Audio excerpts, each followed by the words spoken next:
Récemment, le président américain Trump a affirmé que le gouvernement fédéral devait intervenir dans la gestion des élections. Aux États-Unis, la gestion des élections est normalement assurée par les gouvernements des États. Le président Trump a soudainement affirmé que le gouvernement fédéral devait intervenir, ce qui provoque des désaccords même au sein du Parti républicain américain.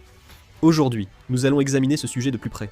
Regardons cela tout de suite. Le président Trump a affirmé que l'élection présidentielle américaine de 2020 était entachée de fraude et a soutenu que les élections fédérales des États devraient être centralisées. Le président Trump a participé à un podcast conservateur animé par Dan Bongino, ex-directeur adjoint du FBI. Il a révélé que des immigrés illégaux participaient aux élections et a dit que le Parti républicain devait réagir plus fermement. Il a affirmé que la présidentielle 2020 était truquée. En examinant ses propos à ce moment, le président Trump a affirmé à l'époque qu'il avait remporté une victoire écrasante et que des gens avaient voté illégalement. Bien entendu, ces déclarations du président Trump ont provoqué un tollé, aussi bien chez les républicains que chez les démocrates. Chuck Schumer, chef de la majorité démocrate au Sénat, a jugé illégaux et absurdes les propos du président sur la nationalisation de l'élection et a annoncé qu'il s'opposerait à tout projet de loi lié. Des réactions négatives sont aussi venues du Parti républicain. John Thune, chef de la majorité républicaine au Sénat, a déclaré le 3 février aux journalistes qu'il n'était pas favorable à la nationalisation de l'élection. Il a également déclaré qu'il trouvait raisonnable que seuls les citoyens américains puissent voter et qu'ils doivent présenter une pièce d'identité au bureau de vote. Mais il a souligné que la nationalisation des élections fédérales, telle que revendiquée par le président Trump, posait un problème constitutionnel. Et Mike Johnson, le président républicain de la Chambre des représentants, a également déclaré que la gestion des élections relevait toujours de la responsabilité des États, exprimant ainsi son intention de ne pas contredire fondamentalement l'esprit de la Constitution. Aux États-Unis, il n'existe pas de commission électorale centrale gérant les élections nationales, contrairement à la Corée du Sud. Les États-Unis, créés comme État fédéral, ont toujours veillé à limiter le pouvoir du gouvernement fédéral, la Constitution répartissant l'autorité électorale entre les États. En réalité, selon l'article 1er de la Constitution, le moment et les modalités des élections sont en principe décidés par les assemblées législatives des États et l'ensemble de l'organisation électorale, depuis l'inscription des électeurs jusqu'aux modalités de vote, le vote par correspondance et les procédures de dépouillement, relèvent de la compétence des gouvernements des États. Avec cette structure décentralisée, manipuler les systèmes des 50 États et de nombreux comtés pour une fraude électorale nationale est presque impossible. C'est précisément cette structure que John Thune, le chef de la majorité républicaine, a évoquée en disant qu'il est bien plus difficile de pirater 50 systèmes que d'en pirater un seul. En fin de compte, le système électoral américain est structuré de manière décentralisée plutôt que centralisée, ce qui est considéré comme un mécanisme de défense contre les abus de pouvoir et les manipulations à grande échelle. Soudain, le président Trump déclare que ces élections doivent être gérées par le gouvernement fédéral. Selon des médias américains, l'analyse principale est qu'une raison politique motive l'intensification soudaine des déclarations de Trump sur les élections. Le président Trump affirme depuis longtemps déjà que les résultats de l'élection présidentielle de 2020 sont le fruit d'une fraude électorale. Récemment, il est allé au-delà d'une simple déclaration de refus d'accepter les résultats, affirmant même que le système électoral lui-même devrait être modifié au niveau fédéral. Les médias américains voient ce changement non comme une déclaration isolée de Donald Trump, mais comme le fruit d'une crise au sein du Parti républicain après plusieurs défaites électorales. En particulier, l'élection du maire de New York en novembre 2025 et l'élection partielle pour le 18e district du Texas, à la Chambre des représentants fédérale, qui a eu lieu le 31 janvier de cette année, sont considérées comme des tournants décisifs. Dans les milieux politiques américains, ces élections ne sont pas considérées comme de simples élections locales, mais comme un avant-goût de la tendance des prochaines élections de mi-mandat. Le Parti républicain a obtenu un résultat choquant dans cet avant-goût, notamment lors de l'élection partielle du 18e district du Texas, perçue par eux comme une crise urgente. Le Texas est considéré comme le bastion principal et le fief le plus solide du Parti républicain. Que le Parti démocrate ait gagné dans cette région est déjà exceptionnel, mais l'écart de 14 points rend ce résultat encore plus surprenant. De plus, si l'on considère que le président Trump avait remporté une victoire écrasante au Texas avec un écart de 17 points de pourcentage il y a seulement un an, cela signifie qu'il y a eu un changement d'opinion publique d'environ 31 points de pourcentage en seulement un an. Si de tels résultats se répètent, il est inévitable que la question de la responsabilité du président Trump prenne de l'ampleur au sein du Parti républicain. Le Parti républicain étant centré sur Trump, des défaites électorales répétées pourraient accentuer les critiques, accusant le risque lié à Trump d'avoir fait fuir les électeurs modérés. C'est pourquoi les médias étrangers analysent que le président Trump pousse encore plus fortement le cadre de la fraude électorale, afin d'éviter que la responsabilité de la défaite électorale ne se concentre sur lui.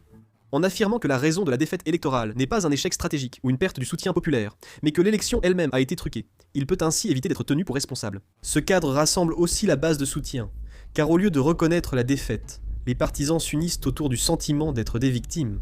Certains milieux politiques américains pensent que le président Trump utiliserait les accusations de fraude électorale pour esquiver ses responsabilités et préparer les élections de mi-mandat en novembre.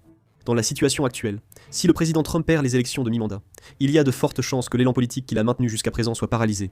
Il est probable que le Parti démocrate s'y opposera. C'est pourquoi certains estiment que si le président Trump continue à diffuser le cadre de la fraude électorale dès maintenant, même s'il perd les élections de mi-mandat, il pourra présenter cela non pas comme un jugement du peuple, mais comme un problème du système électoral, et ainsi tenter de conserver l'initiative politique. Un événement a renforcé cette tendance. Le 28 janvier, le FBI a perquisitionné le bureau de la commission électorale du comté de Fulton, en Géorgie, et saisi des documents relatifs à la présidentielle de 2020. Le comté de Fulton, bastion démocrate en Géorgie, est l'un des principaux lieux contestés par le camp de Trump après l'élection.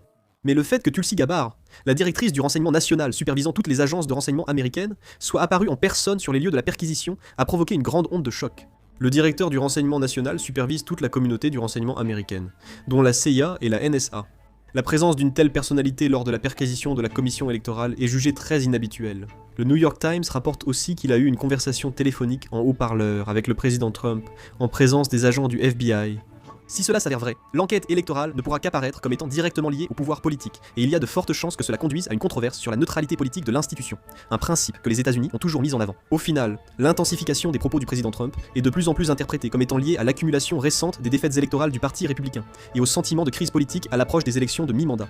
À l'approche des élections de mi-mandat, la controverse sur la fraude électorale devrait s'intensifier, et la division politique américaine pourrait empirer. Actuellement, le taux de popularité du président Trump est tombé à son niveau le plus bas depuis le début de son second mandat. Selon le média politique américain The Hill, l'hebdomadaire britannique The Economist et l'institut de sondage américain YouGov, le taux de soutien à la gestion des affaires du président Trump parmi les électeurs indépendants n'a atteint que 27%. En revanche, l'évaluation négative s'est élevée à 67%. Si l'on regarde selon l'appartenance politique, le taux de soutien au président Trump parmi les partisans du Parti républicain était de 85%, tandis que le taux d'opposition était de 13%. Du côté des partisans du Parti démocrate, le soutien était de 6% et l'opposition de 92%. The Hill a aussi noté que la fusillade liée à la commission de contrôle de l'immigration a fortement influencé l'opinion publique, mais il existe d'autres indicateurs intéressants. Bien que la cote de popularité du président Trump soit en baisse, il a été confirmé que ses fonds de campagne politique ont atteint un niveau record. Selon Politico, le président Trump dispose de 375 millions de dollars, soit environ 544,5 milliards de wons en fonds politiques. Cela équivaut à près de 4 fois les 95 millions de dollars, environ 138,5 milliards de wons, du Comité national républicain, un montant sans précédent. Politico rapporte que le président Trump domine les autres candidats républicains en collecte de fonds, auprès des riches comme des petits donateurs. Le président Trump peut aussi utiliser ces fonds pour influencer les prochaines élections. Lorsque le président Trump a évoqué l'idée de porter l'élection au niveau fédéral, beaucoup de gens ont probablement pensé à l'image d'une commission électorale centrale contrôlée par le gouvernement central. Mais, contrairement à la Corée qui a une commission électorale centrale, les États-Unis permettent un contrôle du système très différent. Autrement dit, même si le gouvernement fédéral ne peut pas organiser directement les élections, il peut utiliser le pouvoir de ses agences administratives pour faire pression et contrôler le déroulement et l'ambiance des élections. Le principal moyen pour cela est le ministère de la Justice. Le ministère de la Justice peut mener des enquêtes à grande échelle sur certains États ou comtés sous prétexte de violation de la loi électorale ou de soupçons de fraude électorale, et il a également le pouvoir d'enquêter sur les organismes de gestion des élections ou de demander des documents connexes. Si de telles enquêtes deviennent sérieuses, il devient difficile pour le système électoral de la région concernée de fonctionner normalement. Et en même temps, la méfiance selon laquelle l'élection pourrait être manipulée peut se répandre à l'échelle nationale. Le ministère de la Sécurité intérieure est également une variable importante. Le ministère de la Sécurité intérieure gère les cyberattaques, protège les infrastructures clés et peut traiter la sécurité du système électoral comme une question de sécurité nationale. Un avertissement public du ministère de la Sécurité intérieure sur la vulnérabilité des machines à voter, ou des bases de données, ou la promotion de mesures de sécurité ou d'audit, peut mettre la pression sur les organisateurs d'élections et augmenter les soupçons sur les résultats dans certaines régions. Le FBI et le parquet fédéral font-ils de même ? Si le FBI mène des perquisitions ou des enquêtes en raison de soupçons liés aux élections, et si le parquet fédéral engage une procédure d'inculpation, cela suffit à ébranler considérablement la confiance dans l'organisme de gestion des élections de la région concernée. Surtout, si de telles mesures coïncident avec les déclarations du président Trump, cela peut donner l'impression que le gouvernement fédéral agit directement, ce qui risque fortement de semer la confusion dans l'ensemble du processus électoral. Si, en plus, des agences de contrôle de l'immigration comme l'ICE ou la CBP s'y ajoutent, l'effet sera encore plus fort. Si les résultats des contrôles sortent en même temps que la rhétorique sur le vote des immigrés illégaux, constamment mise en avant par Trump, la méfiance envers les élections pourrait augmenter, même sans preuve réelle. Au final, ce que le président Trump appelle la supervision fédérale peut être interprété comme une stratégie visant non seulement à obtenir le contrôle de l'organisation des élections, mais aussi à dominer l'environnement électoral et l'opinion publique à travers les agences fédérales. Le président Trump évoque toujours la fraude électorale. Que pensez-vous de la situation aux États-Unis ? Donnez votre avis en commentaire. Merci d'avoir regardé.